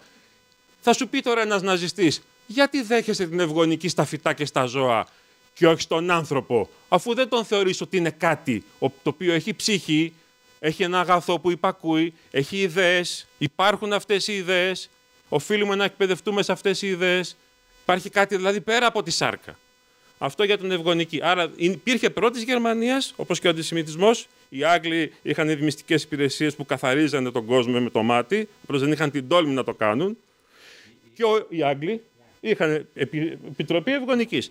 Και θυμίζω ότι ο φίλος μας ο Ικαία, που όλοι έχουμε ψωνίσει, χρηματοδοτούσε το ναζιστικό κόμμα της Γερμανίας και η Σουηδία έκανε ευγονική μετά τον πόλεμο. Και πριν. Και μετά τον πόλεμο. Άρα δεν είναι ότι ο ναζισμός ιτήθηκε 100%. Και μην ξεχνάμε ότι ο 3 υπουργοί της τωρινής κυβέρνησης, ο ένας υποστήριξε τον πατέρα στο δικαστήριο που έλεγε ότι πρέπει να παραμείνει το Auschwitz σε λειτουργία για μελλοντική χρήση. Ο δεύτερος πήγε στο Ισραήλ και έδωσε διαπιστευτήρια, ναι συμμετείχα κτλ. Και είναι γεμάτη η Ευρώπη από τέτοιους νοσταλγούς. Πότε ιτήθηκε ιδεολογικά. Άρα δεν μιλάμε για κάτι. Εμφανίζεται σε πιο ήπιες εκδοχές, είπα εγώ. Σίγουρα. Δεν είναι στην ακραία εκδοχή του χιτλερικού ναζισμού. Έτσι. Δεν είναι ένα οργανωμένο σχέδιο εξόντωσης εκατομμυρίων ανθρώπων. Ναι, αλλά δεν ήταν δικό του. Δεν ήταν του Χίτλερ. Προϋπήρχαν σχέδια, αυτό το λέω. Μπράβο. Το έκανε πιο εφαρμοσμένο. Και την παρακμή της Δύσης να διαβάσουμε. Ένας βασικός παράγοντας. Και αυτό, την παρακμή της Δύσης να διαβάσουμε. Θα δείτε εκεί μέσα στοιχεία. Ο οποίος Σπέγγλερ αρχικά γοητεύτηκε από τον εθνικό σοσιαλισμό, αλλά μετά τον κατήγγειλε δημόσια. Πολλοί από αυτούς. Τον κατήγγειλε δημόσια και ο Χίτλερ τον καθαίρεσε από καθηγητή. Υπήρξαν πολλοί στοχαστές που γοητεύτηκαν από τον ναζισμό και τον Χίτλερ. Όπως και από το Στάλιν και τον Σταλινισμό, μην ξεχνάμε. Για παράδειγμα, ο Φρόιντ για αρκετά χρόνια ήταν γοητευμένος από τον Μουσολίνι. Για αρκετά χρόνια. Αλλά ένας από τους βασικούς παράγοντες που δεν έχει ιτηθεί η ιδεολογία του ναζισμού κατά κράτος είναι και η στρεβλή ή η ανεμική αποναζιστικοποίηση μετά τον πόλεμο. Και στο εσωτερικό της Γερμανίας δεν συζητάγαν οι Γερμανοί για αυτά που είχαν γίνει. Μέχρι το 60. Ναι, δηλώνανε ότι εμείς δεν πήραμε χαμπάρι. Παρά τα σπίτια τους ήταν δίπλα στα στρατόπεδα συγκέντρωσης, έτσι. Με ευθύνη όμως και της Δύσης. Ξεκίνησε ο ψυχρός πόλεμος. Οι Αμερικανοί φυγαδεύσανε και πήρανε στις υπηρεσίες τους στρατιωτικούς των Ναζί για να τους εκπαιδεύσουν οι Ναζί να εκπαιδεύσουν τους Αμερικανούς το πώς αντιμετωπίζουμε το ρωσικό κίνδυνο, τους Μπολσεβίκους και όλα αυτά. Υπήρχαν διάδρομοι που είχε φτιάξει ο παπικός μηχανισμός για να διοχετευθούν Ναζί στη Λατινική Αμερική.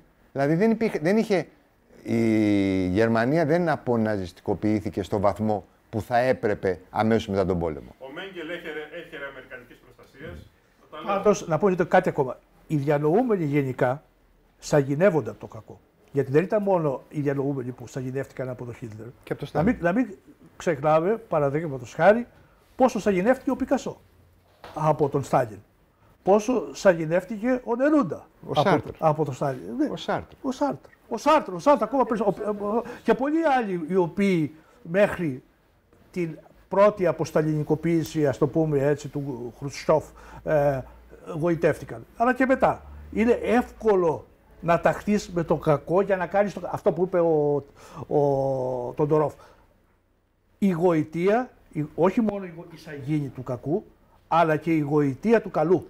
Όταν το κακό είναι μακριά από σένα. Ναι, όταν είναι μακριά από σένα. Σε αποστάσεως και μπορείς να παίρνεις άνετα θέση χωρίς κίνδυνο. Όχι, αυτή που είπες πάντως ο Χάιντεγκερ παρέσχα, γοητεύτηκε το κακό όταν ήταν το κακό. Και έγινε και πρίτανης αυτού του κακού. Και όχι μόνο ποτέ δεν μετανόησε, δεν έκανε κάποια δήλωση να ζητήσει συγγνώμη για το τι έκανε την 7ετία, δεκαετία μάλλον, του χιτλερισμού, αλλά μετά προσπάθησε με άλλα φιλοσοφικά του βιβλία να δικαιολογήσει και να αναπτύξει παραπάνω, γιατί τελικά ο ναζισμός εξετράπη από την πραγματική του φύση και έγινε κάτι κακό, ενώ θα μπορούσε να είναι κάτι καλό, να καθαρίσει δηλαδή τη φυλή, τη γερμανική φυλή. Αυτό.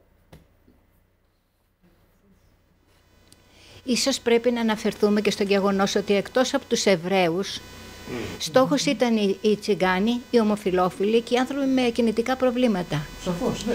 Και δεύτερον, γιατί αν αποκλείσουμε το ότι τους στοχοποίησαν εκτός από το θεοκρατικό, γιατί ήταν τραπεζίτες και αυτά και εκείνα, και μην ξεχνάμε ότι ήταν οι μόνοι που μπορούσαν να δανείσουν χρήματα, επειδή οι χριστιανοί δεν μπορούσαν να το κάνουν αυτό, γιατί ειδικά τους Εβραίους και όχι άλλο λαό.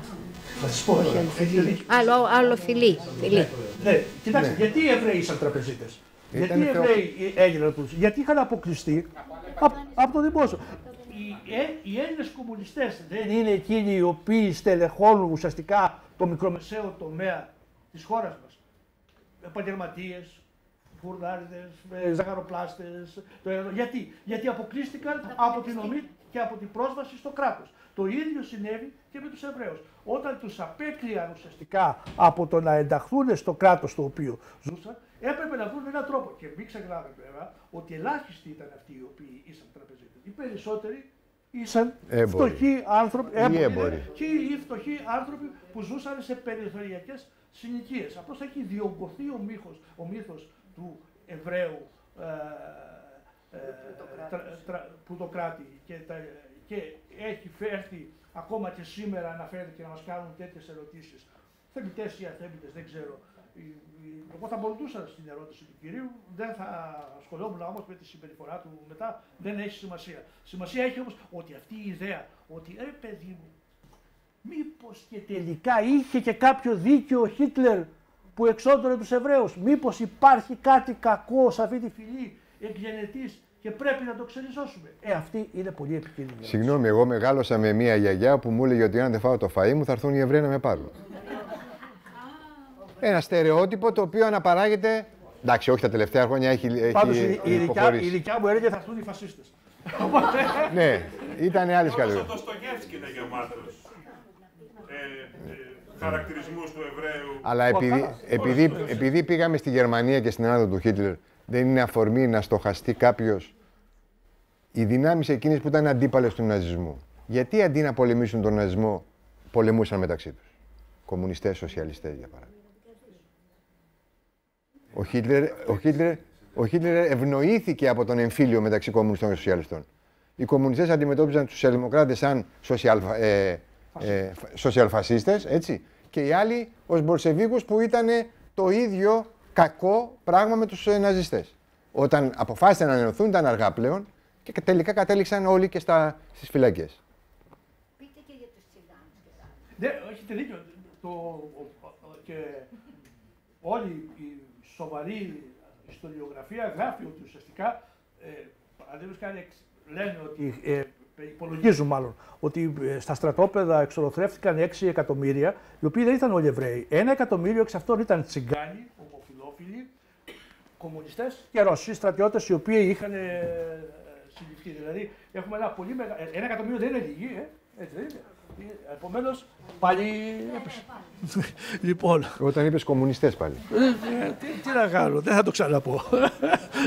Απεταξάμιλε. Λοιπόν, αυτό είναι σαφές.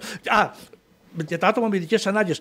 Μα, πώς το λένε, η όλη διαδικασία εξόντωσης με αέρια των Εβραίων ξεκίνησε αρχικά το 1940 με την εξόντωση των ατόμων με νοητική στέρηση και με κινητικές δυσκολίες.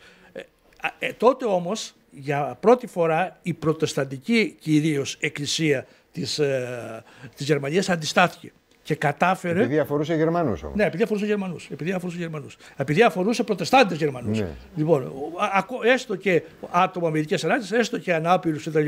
Και κατόρθωσε να ανασταλεί αυτός ο νόμος.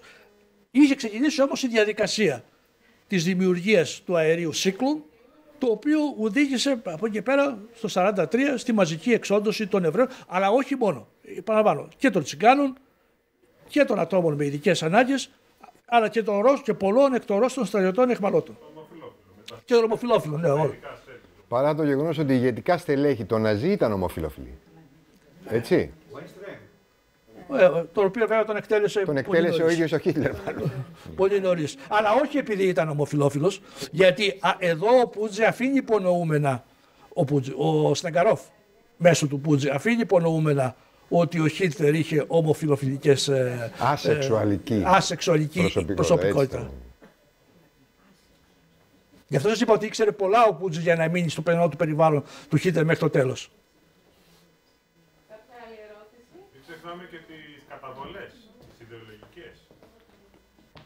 Δηλαδή τα τάγματα αυτά της Χρυσής Αυγής, της Θούλης, προϋπήρχαν του Χίτλερ και ήταν παιδιά της θεοσοφικής εταιρείας που τα διαστρέβλωσε αυτά Χίτλερ. Δηλαδή η θεοσοφική εταιρεία της Μπλαβάτσκι πήρε τους Ινδοάριους, οι οποίοι ήταν με λαμψή, δεν ήταν λευκοί φίλοι, και ο Χίτλερ τους έκανε λευκούς. Δηλαδή διαστρέβλωσε. Ξανθούς τους έκανε. Ξανθούς.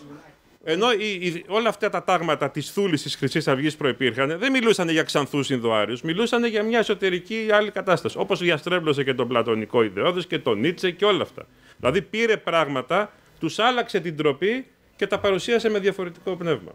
Δεν διαστρέβλωσε ακριβώς τον Νίτσε και τον Πλάτωνα, απλώς πήρε στοιχεία από αυτούς τους δύο και τα ερμήνευσε κατά το δοκούν. Τον Νίτσε τον διαστρέβλωσε. Ξέρουμε ότι άλλαξε η αδερφή του. Προφανώς αυτοί οι στοχασμοί επιδέχονται ερμηνείες. Και αξιοποίησε ο Χίτλερ διάφορα συμβιλικά πράγματα και του Πλάτωνα και του Νίτσε. Η μεγάλη κουβέντα. Ναι, μεγάλη κουβέντα είναι άλλη τάξη.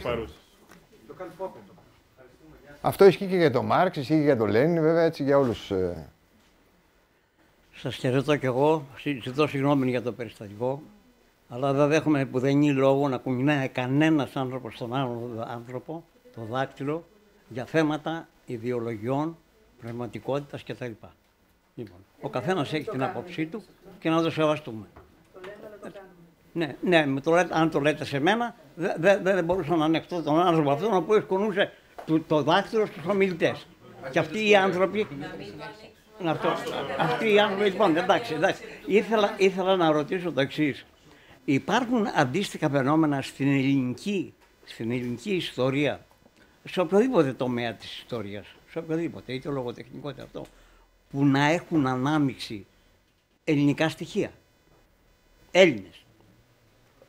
Γιατί όλους τους δικτάτορες που ξέρω, εκτός βέβαια κάποιες πολιτικάντες της τελευταίας εποχής, δεν υπήρχαν στην Ελλάδα τέτοιες ιστορίες. Πάντα υπήρχε μια δημοκρατία. Στο σύνολό της, νομίζω. Αν υπάρχουν Έλληνες ναι, αν υπήρξαν ναι, που να δημιούργησε αυτή την αναταραχή. Ο Μεταξάς. Δηλαδή, πριν από τον πόλεμο υπήρχε πολύ ισχυρό φιλογερμανικό ρεύμα στην Ελλάδα. Και ο Μεταξάς φιλογερμανός ήταν. Ως φιλογερμανός όμως, όχι ως φιλοναζί. Ναι, φιλογερμανός. Άλλο φασισμός, άλλο ναζισμός. Ναι, ναι, μα και όταν αυτό που προσπάθησε να στήσει ο Μεταξάς στην Ελλάδα ήταν μια αντιγραφή ενός μοντέλου Μουσολίνι και Χίτλερ. Αυτό προσπάθησε να κάνει. Ποτέ δεν πήρε τα μαζικά χαρακτηριστικά που είχε ο φασισμός στην Ιταλία και ο ναζισμός στην Γερμανία. Ούτε ο ίδιος ήταν χαρισματικός ηγέτης όπως ήταν ο Μουσολίνι, δυστυχώς, και ο Χίτλερ. Έτσι, αλλά αυτό το μοντέλο πήγε να αντιγράψει ο Μεταξάς.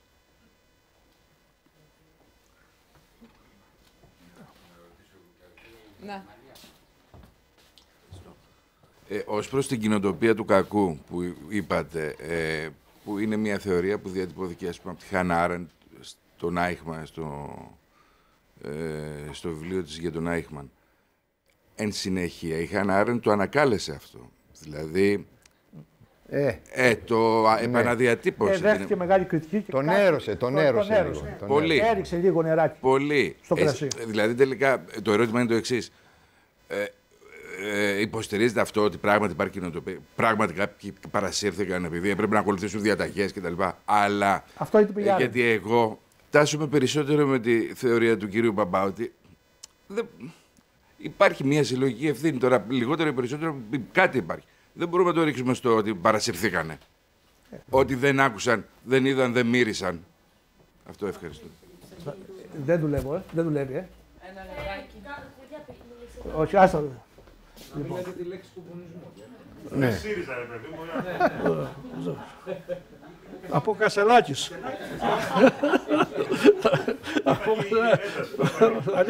Θα ανέβει.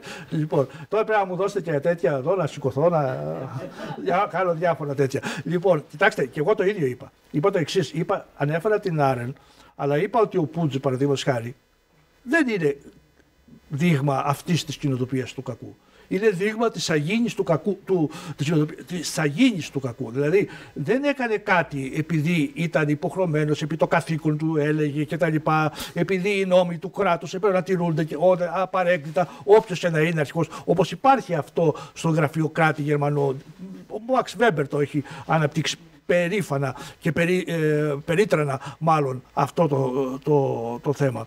Είπα ακριβώς ότι η άποψη της Χάνα Άρεντ καταρρίπτεται από φαινόμενα σαν αυτά του Πούτζε. Ανθρώπων δηλαδή που πήγαν με τον ναζισμό, όχι επειδή οι Ναζί είναι αρχηγοί είναι στην επικεφαλής του κράτους, τι να κάνουμε, εμείς είμαστε δημόσιοι υπάλληλοι, κρατικοί υπάλληλοι πιο σωστά, οι οποίοι πρέπει να εφαρμόσουν τους κανόνες. Ο Άιχμαν, παραδείγματος χάρη, εντάξει, έτσι προσπάθησε να δικαιολογηθεί. Εντάξει, εγώ τι να κάνω, εγώ είμαι ένας γραφειοκράτης που γνωρίζω το θέμα πώς μετακινούνται μαζικά οι πληθυσμοί. Ωραία, αυτό έκανα και πριν τον πόλεμο. Ήξερα να διευθύνω τα τρένα, να διευθύνω αυτό το άλλο και με βάλανε να κάνω το ίδιο πράγμα και τότε. Ήμουν υποχρεωμένος εκ της θέσεώς μου να συνεχίσω να κάνω αυτό το πράγμα που μου υποχρεώνει. Δεν κοιτούσα αν αυτό αφορά ανθρώπους που στέλνονταν στα κρεματόρια για να πεθάνουν. Δεν με ενδιαφέρε αυτό το πράγμα. Ή δεν το ήξερα καν. Περισσότεροι από αυτούς λέγανε και κάνουν ότι δεν το ήξερα, το οποίο δεν έχει και καμία βάση. Όλη η Γερμανία ήξερε τι γινόταν. Από το 1941-1942, όταν άρχισαν οι πρώτες ήττες των Γερμανών, που όλοι ξέραν πάρα πολύ καλά τι γινόταν στα στρατόπεδα τα ναζιστικά. Και στη Γερμανία, που εκεί είχαν κυρίως Γερμανούς κρατούμενους, αλλά και στην Πολωνία, που εκεί είχαν Γερμανοεβραίους, Πολωνοεβραίους και γενικά Ρώσοεβραίους και όλους τους Εβραίους τους λαούς που είχαν καταλάβει, και από την Αυστρία, επειδή η Αυστρία είχε πολύ περισσότερους Εβραίους. Η Γερμανία είχε 500.000 Εβραίους το 1933. Η Αυστρία είχε 2 εκατομμύρια. Ήταν τεράστια η διαφορά και πολύ πιο μικρή χώρα. Αυτό, δηλαδή με την έννοια να μην παρανοηθεί αυτό που είπα, θεωρώ ότι υπάρχουν πολλά παραδείγματα που καταρρίπτουν την άποψη της Χάνα Άρεντ περί κοινοτοπίας του κακού. Γιατί η Χάνα Άρεντ και αυτή, παρόλο που ήταν Εβραία, ήταν και Γερμανίδα. Και ενδεχομένως επηρεάστηκε αυτό το πράγμα και ήθελε κατά κάποιο τρόπο να απαλύνει λίγο την ενοχή της Γερμανίας. Μην ξεχνάμε ότι η Χάνα Άρεντ τα έγραφε αυτά το 60, 62, 63. Ακόμα δεν είχε αρχίσει η αποναζιστικοποίηση της Γερμανίας. Μέχρι το 62, 63. Η Γερμανία, το κράτος της, λειτουργούσε σαν να μην είχε γίνει τίποτα. Σαν απλώς να είχαν χάσει ένα πόλεμο. Ούτε Εβραίοι υπήρχαν, ούτε Ναζί υπήρχαν. Χάσαμε ένα πόλεμο και τα λοιπά και συνεχίζουμε. Αυτό. Ναι, μην υποτιμάμε το γεγονός ότι οι Γερμανοί αισθάνονταν ταπεινωμένοι μετά τη λήξη του Πρώτου Παγκοσμίου Πολέμου και με τις αποφάσεις που επέβαλαν οι νικητές. Ο Κέινς προειδοποιούσε τότε και τους Αμερικανούς και τους Εγγλέζους και τους Γάλλους, μην ταπεινώνετε το γερμανικό λαό. Και δικαιώθηκε εκ των υστέρων. Και αυτό που λέει ο Ράιχ και ανέφερα πριν στην τοποθέτησή μου είναι ότι ο Χίτλερ κατάφερε να ενισχύσει την αυτοεκτίμηση των Γερμανών. Ότι είμαστε κάποιοι, καλύτεροι εν πάση περιπτώσει, και αυτό που έχουν συμφώνησε η πολιτική τάξη η προηγούμενη ήταν μια προδοσία και αυτό πρέπει να ανατρέψουμε. Και μπήκαν σε αυτή τη λογική. Το θέμα είναι ότι δεν στήριξαν ή ανέχτηκαν τον Χίτλερ, τον ερωτεύτηκαν. Και αυτό φαίνεται από το πώς υπερασπίζονταν ο καθεστώς ακόμα και τις τελευταίες μέρες πριν από την κατάρρευσή του. Το Deutschland über alles δεν υπήρχε πριν. Πώς δεν υπήρχε? Το Ράιχ, αυτό είναι το Ράιχ. Πώς δεν υπήρχε? Πρώτο Ράιχ, δεύτερο Ράιχ, τρίτο Ράιχ. Το τέταρτο αν μην έρθει. Ναι, όντως. Τι οικονομικός. Αλλά βλέπω ότι μπαίνουν πάλι σε μια... Μπαίνουν σε μια λογική αύξηση των εξοπλισμών και μπαίνουν και οι Γερμανοί σε αυτό το παιχνίδι.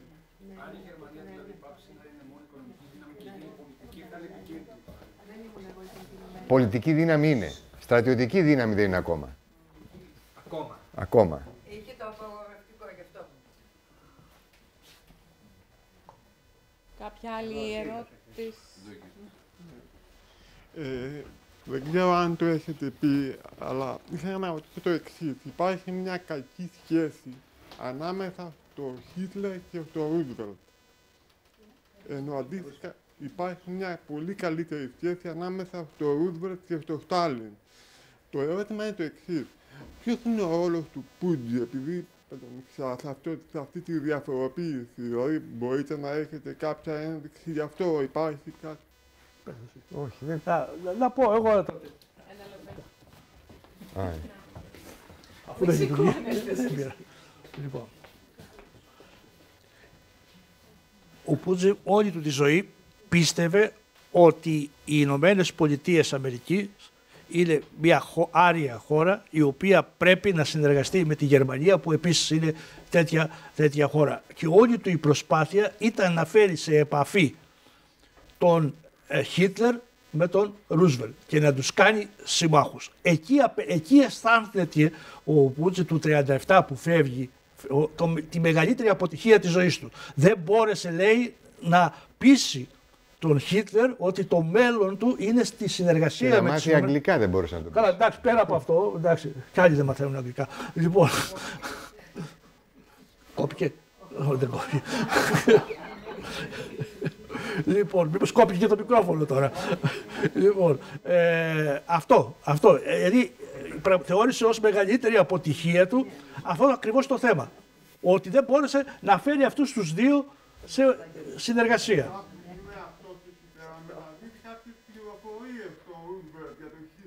Μετά, το 42.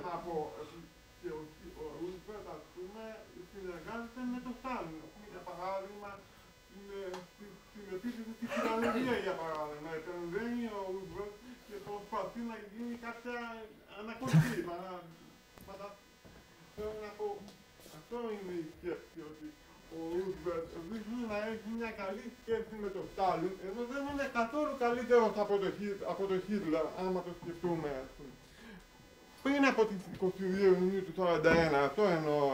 Μετά είναι ξεκάθαρο πλέον ότι πρέπει να γίνει μια τέτοια προτίμηση. Αυτό ήθελα να ρωτήσω, μήπως η παρουσία του Πούτζι εκεί πέρα που είναι δυσαρεστημένος, που τον έχουν διώξει και τα λοιπά, που μεταδίδει πληροφορίες, κάπου διάβασα ότι ο Χίτλερ δεν μπορεί να κάνει φιλίες. Δεν ξέρω τώρα αν υπάρχει κάτι τέτοιο στο βιβλίο κάπου. Λοιπόν, όταν μεταδίδει τέτοιες πληροφορίες στο Ρούσβελτ, αυτός κατά κάποιο τρόπο και αυτός να αισθάνεται άσχημα, να μην θέλει με το Χίτλερ και το περιβάλλον του. Αυτό εννοώ, ας πούμε. Ενώ με το Στάλιν δεν έχει τέτοιες πληροφορίες. Αυτή είναι η ερώτησή μου, αυτό που με... Εντάξει, νομίζω σας απάντησα και οι πληροφορίες, οι πληροφορίες που μετέδωσε ήταν τόσο δευτερεύουσας σημασίας που από μια στιγμή και ύστερα τον ξεχάσανε. Τον αφήσανε Ναι, στην και οι Βρετανοί δεν τον εμπιστεύτηκαν ποτέ. Ναι, και οι Αμερικάνοι το ξεχάσανε. Τον Και αφήσανε απλώς να είναι ενοχλούνταν στρατόπεδο. για τη σχέση που είχε ή την εμπιστοσύνη που του έδειχναν οι Αμερικανοί. Και εν πάση περιπτώσει, μην υπερβάλλουμε. Ο Πούτς δεν ήταν σημαντική πολιτική προσωπικότητα που μπορούσε να επηρεάσει προς τη μία στην άλλη κατεύθυνση στην εξέλιξη του πολέμου. Έτσι. Κατά τη γνώμη μου, ήταν περισσότερο τυχοδιώκτης παρά σημαντική πολιτική προσωπικότητα και ο Χίτλερ δεν τον αντιμετώπιζε από ό,τι κατάλαβα εγώ σαν πολιτικό συνομιλητή ή σαν στρατηγικό σύμβουλο, περισσότερο σαν διασκεδαστή. Υπάρχει ένα γνωστό ανέκδοτο που λέει «Δώσε σε κάποιον που οδηγάει φιατάκι μία Φεράρι. Θα τρακάρει?» Λογικό είναι. Εντάξει. Εμείς κρίνουμε τον Χίτλερ, τον Στάλιν, τον Αύγουστο που έκανε εκατόμβες νεκρών, που ήταν ο Μεκίνας, ο Υπουργός Πολιτισμού. Αυτός έφτιαξε την έννοια πολιτισμός στην αυτοκρατορία. Δεν τα ξεχνάμε αυτά. Γενοκτονίες κάναν όλοι, και καλοί και κακοί. Αν όμως εμείς ήμασταν αύριο Αύγουστος, Χίτλερ, δηλαδή είχαμε την απόλυτη εξουσία, είμαστε σίγουροι ότι θα φερόμασταν πολύ διαφορετικά? Εδώ λίγη εξουσία δίνει σε έναν άνθρωπο. Ένα περίπτερο έχει κάτι. Υπάρχει η φράση του Κίσιγκερ ότι η εξουσία είναι το ισχυρότερο αφροδισιακό. Μπράβο. Άρα, όταν κάνουμε κριτική στο Χίτλερ, καλώς την κάνουμε, αλλά να ξέρουμε ότι αφορά και εμάς. Όπως είπατε και οι δύο, συμμετείχε η Γερμανία. Άρα είχαν όλοι ένα Χίτλερ μέσα τους. Ναι, αυτό λέει και ο Evans. Άρα δώσε σε αυτόν που έχει φιατάκι μια Φεράρι να δεις πώς θα τρέξει. Θα τρέξει ή θα σκοτωθεί? Και ο Evans και ο Κέρσο ακόμα περισσότερο. Είναι ιστορικοί, βέβαια είναι Βρετανοί, να μην το ξεχνάμε αυτό, που έχει μεγάλη σημασία. Είναι ιστορικοί οι οποίοι τονίζουν ότι οι πηγές του ολοκληρωτισμού υπάρχουν στην ιστορία της Γερμανίας. Από τον Μπίσμαρκ μέχρι το Χίτλερ. Και ότι μπορούν να συνεχιστούν και μετά. Νομίζω... Αυτό που ήθελα και να ρωτήσω και σαν παρατήρηση, αν πιστεύετε ότι υπάρχουν ψήγματα ναζισμού ή χιτλερισμού ολοκληρωτισμού στην Ευρώπη που υπάρχουν και στην Ελλάδα? Έχω μεγαλώσει με την... Μου λέγανε άνθρωποι που ζήσαν την κατοχή. Ο Χίτλερ, οι Γερμανοί δεν βομβάρδισαν την Αθήνα. Οι Εγγλέζοι. Ότι αν ήρθαν οι Γερμανοί στην Ελλάδα, ήρθαν γιατί το επιδίωξαν οι Εγγλέζοι. Ότι οι Εγγλέζοι ήρθανε, κατεβήκανε τα αγγλικά συμφέροντα, ότι δεν θα ανακατευόταν ο Χίτλερ και τέτοια. Υπάρχουν δηλαδή τέτοιες νοοτροπίες, τέτοια ψήγματα στην Ελλάδα που ζούμε. Το οποίο όχι να είναι εξαίρετο ότι είναι ναζισμός, ότι 80 χρόνια ακόμα υπάρχουν τέτοια φυτόρια. Απλό, παιδιά, ήταν ακόμα Χρυσή Αυγή, το λέγανε. Που είχε φτάσει στο 10%. Το οποίο ήταν καθαρά ναζιστικό. Σίγουρα. Καθαρά. Αλλά βλέπετε ότι στον Τραμπ του συγχωρούν 15 σεξουαλικά εγκλήματα. Στη Λεπέν τα ίδια. Αν το έκανε κάποιο άλλο ηγέτης μη σε αυτό το τόξο, θα τον είχαν βγάλει στα μπανταλάκια. Γιατί υπάρχει αυτή η επίκεια και η ανοχή. Σε αυτό που λέμε αντισυστημικό τόξο σε κάθε χώρα. Και στην Ελλάδα και στην Γαλλία και στην Αμερική. Καλά, αυτό το αντισυστημικό τόξο το ακούω κι εγώ, αλλά νομίζω είναι φαινάκι σε μεγάλο βαθμό. Ακριβώς. Δηλαδή, ο Τραμπ έπεισε τους Αμερικανούς ότι είναι αντισυστημικός. Είναι ένας από τους πιο πλούσιους Αμερικανούς. Και η κυβέρνηση που έφτιαξε είναι συνοστισμός δισεκατομμυριούχων. Και πολιτικών με σεξουαλικά και πολιτικά σκάνδαλα. Όμως, γιατί? Το είπε ο Σάντερς πολύ καλά κάνοντας κριτική στους Δημοκρατικούς, το κόμμα του. Ξεχάσαμε την εργατική τάξη και αυτή αποχώρησε. Ωραία. Αυτό που είπατε, αν μου επιτρέπετε, το είχε γράψει ο αντιπρόεδρος του Βανς, ο αντιπρόεδρος του Τραμπ, ο J.D. Vance, έχει γράψει βιβλίο πάνω σε αυτό που είπατε, ότι στα Απαλάχια όρη η εργατική τάξη μεταστράφηκε από τους δημοκρατικούς στους ρεπουμπλικανούς. Έχασε η δημοκρατική την εργατική τάξη, τη φτωχή εργατική τάξη των λευκών, ας το πούμε. Χάσανε και... Έχω ένα απόσπασμα στο προηγούμενο βιβλίο μου από αυτό το βιβλίο και προσπαθώ να βρω τρόπο πώς μπορώ να το βγάλω από εκεί μέσα τώρα. Γιατί τρέπομαι. Είναι πολύ καλό το βιβλίο, αστείευομαι. Είναι ακριβώς το τραγούδι του Χιλμπίλη. Λοιπόν, είναι αυτό που περιγράφει τα προβλήματα των λευκών της ζώνης της Κουριάς. Περσιλβάνια δηλαδή, για να τελειώνουμε. Ευχαριστούμε πολύ. Ο οποίος τότε ήταν αντιτραπικός, πολύ αντιτραπικός.